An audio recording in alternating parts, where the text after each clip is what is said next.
understand.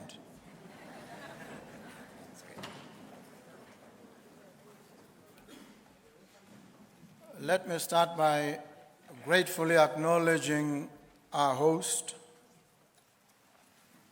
the President of the Republic of Namibia, President Netumbo Nandi Ndaitwah,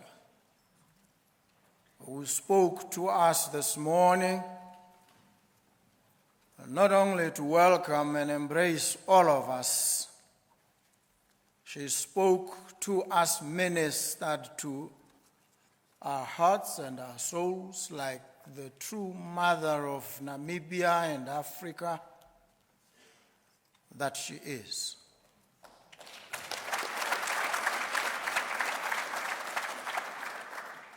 We appreciate the journey that you've traveled in the quest to liberate your country. You have lived the story of this country. You've been in the front lines of its struggle. You've interpreted its experiences and its history. And through that lens of pain, trauma, and anguish, you seek to script a totally new, fresh, and spectacularly different narrative for the Republic of Namibia. We acknowledge you, woman.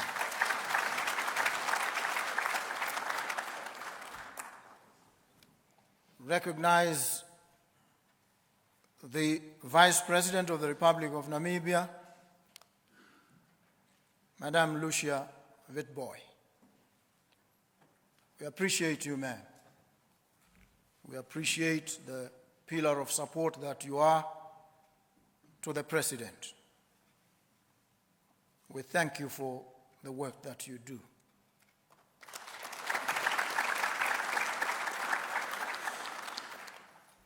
Both you and the President lead the executive arm of the Namibian government that wields both the purse and the sword in the effort to transform not just Namibia, the region, the continent, and ultimately the world. And so I thank your charges, the ministers of the Republic of Namibia who are here with us, and thank them for the work that they are doing for their country. Thank you so very much.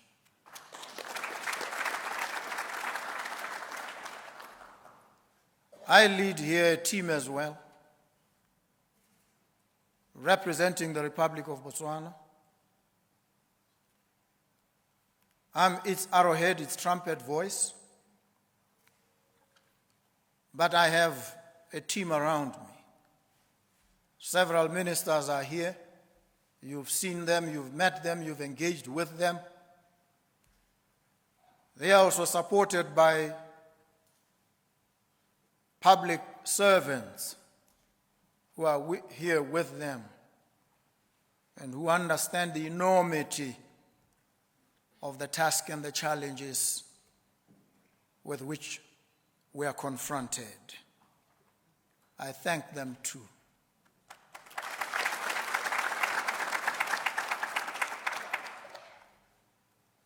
We have diplomatic representatives. The High Commissioner of Namibia to Botswana, who is an adopted child of the Republic of Botswana, is here with us today. We appreciate her. We also acknowledge and recognize her counterpart, Botswana's High Commissioner to Namibia, who is here with us today. We have members of the Defense Force from Botswana the police, and the intelligence community who have come to engage with their counterparts in Namibia. We appreciate them.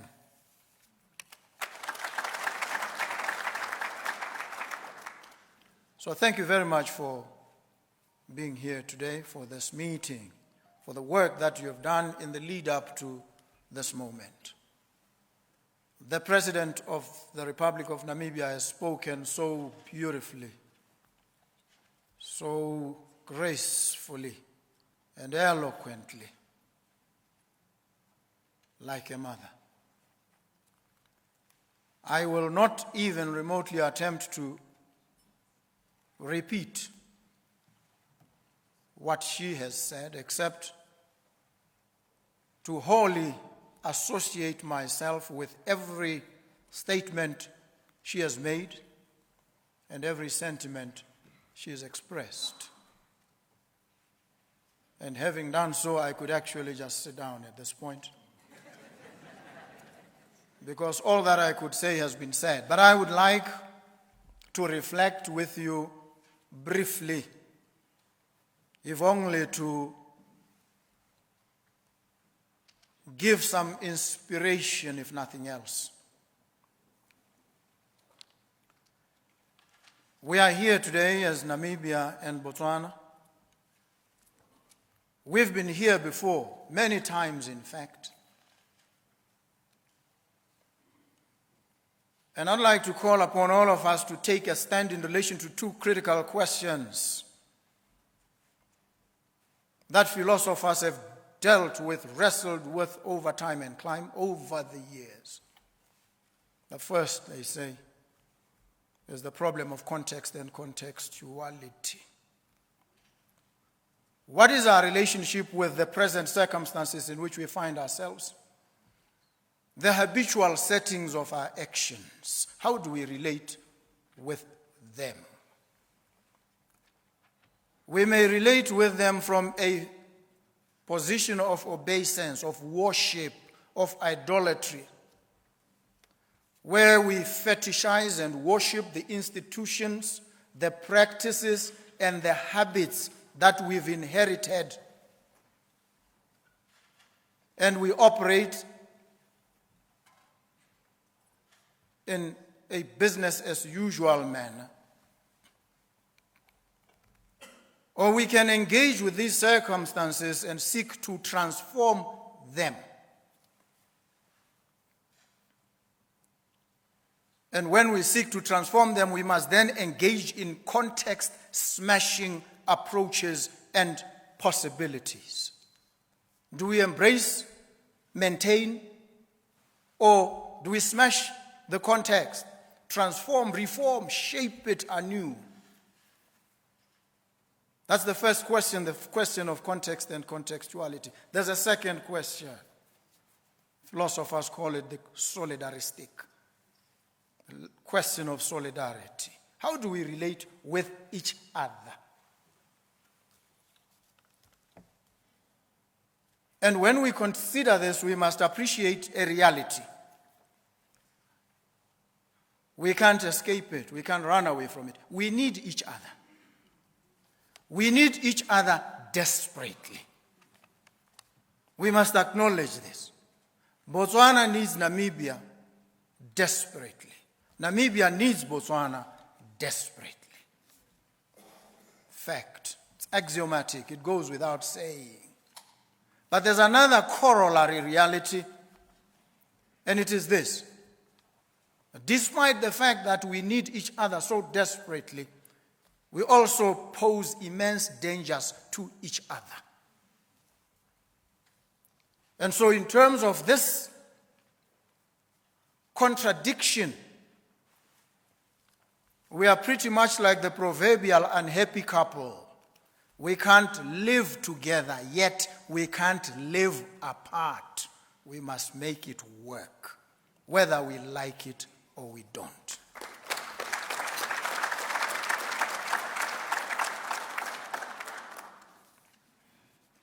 And so what do we do? Takes me to my next point, really. I'm going to be brief with my hurried thoughts. I've said to you, all that needed to be spoken today has already been stated eloquently. I will not ream the magic out of it.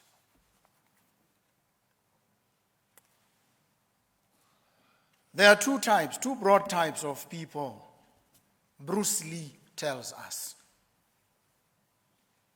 In a book, or two books actually, that I stumbled upon. One is called The Tao of Bruce Lee. The other, Letters of the Dragon, pages 115 to 117. Bruce Lee writes a poem there. I don't think you know him to be a poet. But he was more than a poet, he was actually a philosopher, in addition to the other things that he did, for which he is renowned. He asks a profound question.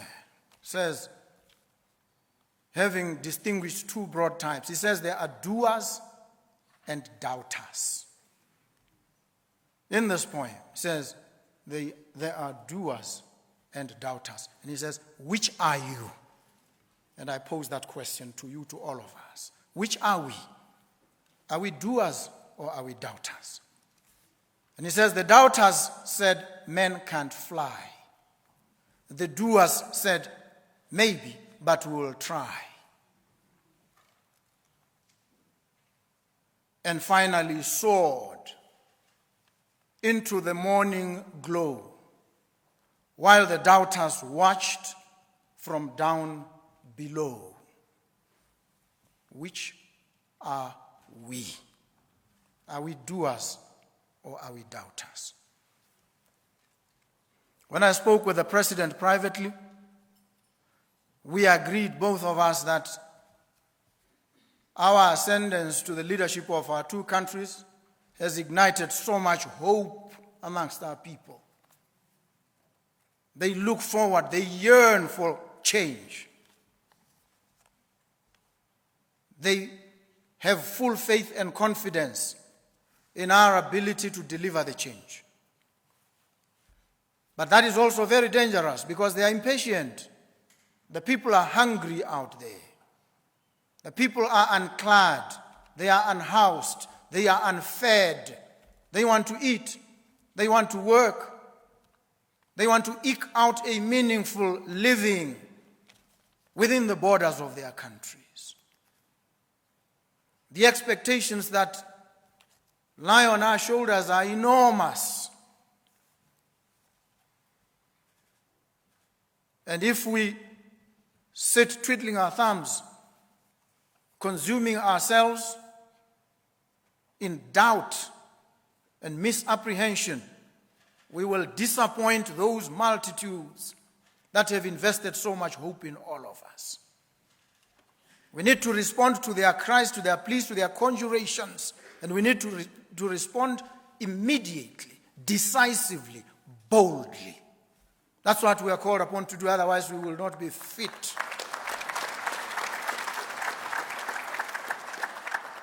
So we are challenged every day, every step of advance, to prove our worth and mettle. Are we worthy of the responsibility that has been bestowed on each and every one of us?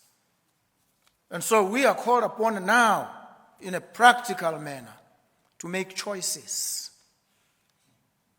How do we deploy the limited resources at our disposal?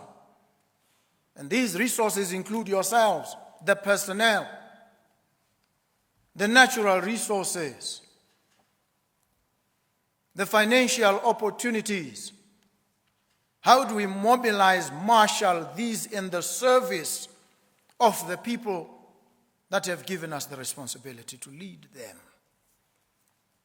That's the first. The second is, and this is a requirement of strategy. They'll teach you this when they teach you strategy. Choice. What choices do you make? Choose to be a doubter. Choose to be a doer. A lot turns on the choices that we make or we fail to make.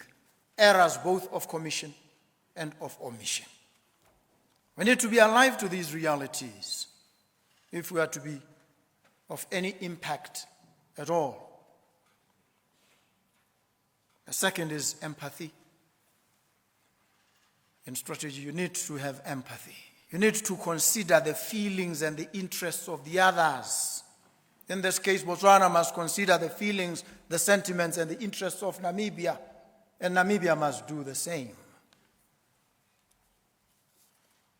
It speaks to what I will call plausible complementarity between these two nations. Plausible complementarity. Botswana must complement Namibia, Namibia must complement Botswana.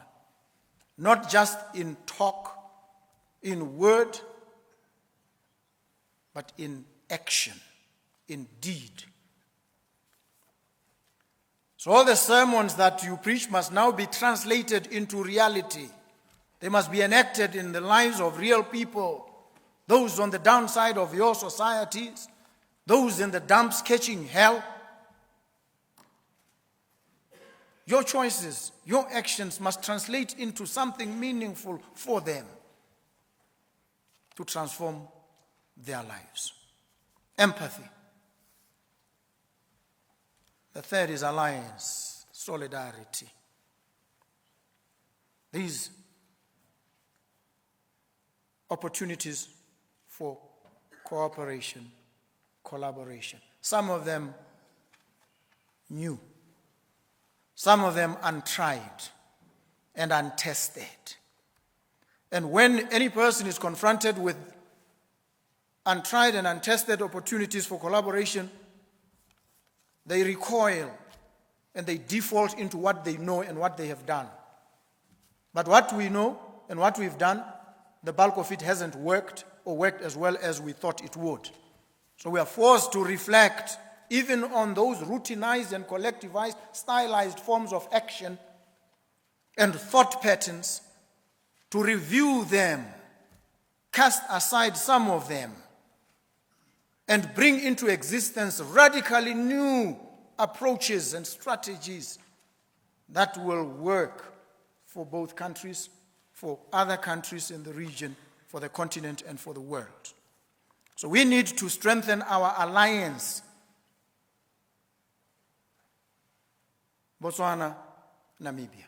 What does this entail? We must avoid unnecessary competition. Botswana must not seek to outcompete Namibia. Namibia must not seek to outcompete Botswana. There must be objective, plausible complementarity between these two neighbor states. What are we competing on? Namibia is a beef-producing country. Botswana is a beef-producing country. There's no need for any competition between these two countries. Namibia has a population of about 3 million, Botswana 2.5. What are we competing on? There is need for collaboration, for coming together, for coalescing around common goals, visions, and outcomes.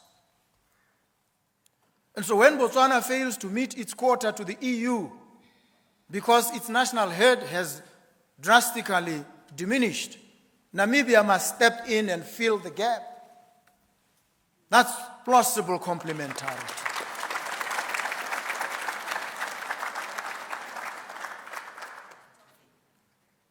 When Namibia cries out to Botswana and says, your policies in relation to cement have adversely affected my people, Botswana must pause, reflect, its empathy, and say, how do I accommodate the interests of Namibia in order for Namibia to also accommodate my own interest? That's the plausible complementarity I'm talking about.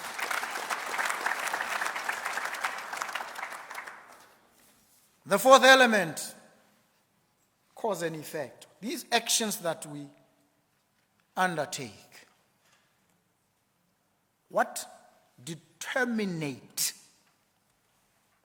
outcomes do they bring? Not what we, in our suppositions and presuppositions, think. What does reality bear out? Human causality. That's what we need to look at this level, as leaders of an emerging continent that is the future of the world. Otherwise, we are too weak to be at the helm, at the front. We've got to justify our being as that emerging continent, the leaders of the now frontier. So we must know the best that is known and think the best that is thought in the world. We must become thought leaders on the African continent. We're not begging to be recognized. We claim our place. We say, you are forced to look at us. You are forced to listen to us. We're not begging. We're not negotiating. We are staking our claim to the leadership of the world as Africans.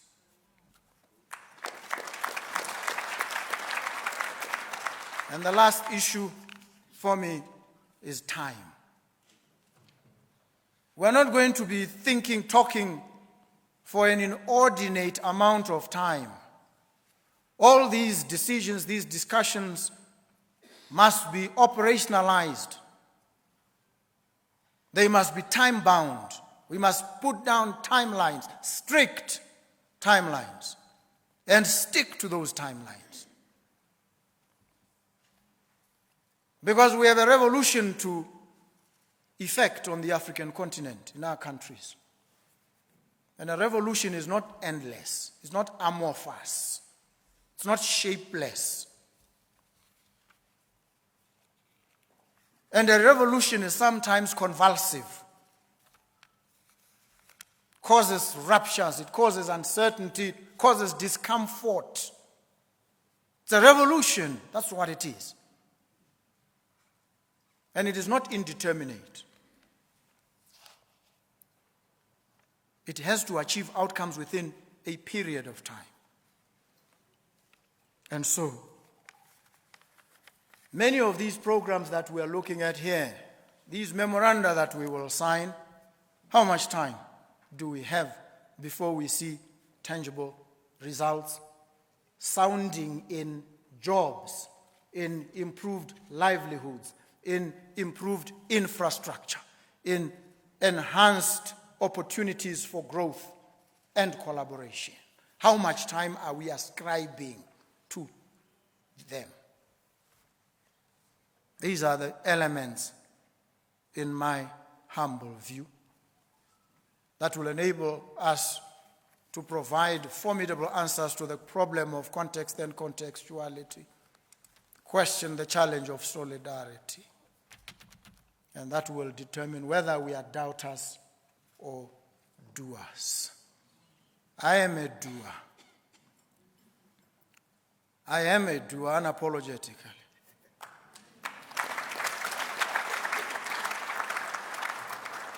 And I must be honest, sometimes you people frustrate me. I must tell you the truth. Sometimes I get frustrated by you, public officers, with your rigidities, your routinized sluggishness, your reticence, your inability to respond instantly, decisively, boldly, objectively to pressing and trenchant problems. Because you recoil and you fall back on what has happened before, regardless of the fact that it has not worked. So sometimes I get frustrated by yourselves. You are too formal. That's why you refer to yourselves as excellencies and all these other titles. I'm just a boy.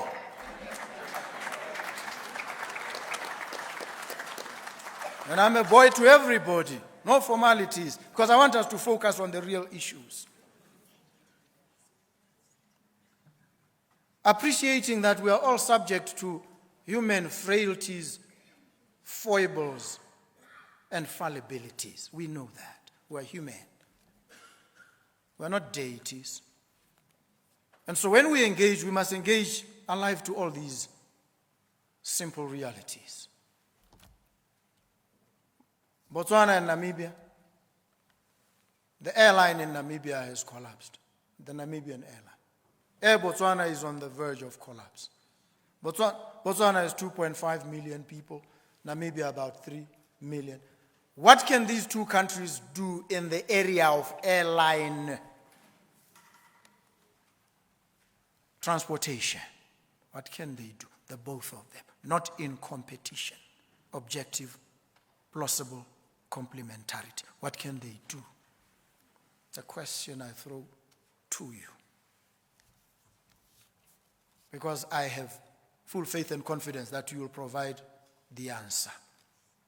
When are we starting work on the Trans-Kalahari rail line and the pipelines, the oil pipelines that we must build, opening up frontiers of trade amongst ourselves and into the rest of the continent, under the aegis of the Africa Continental Free Trade Area Agreement?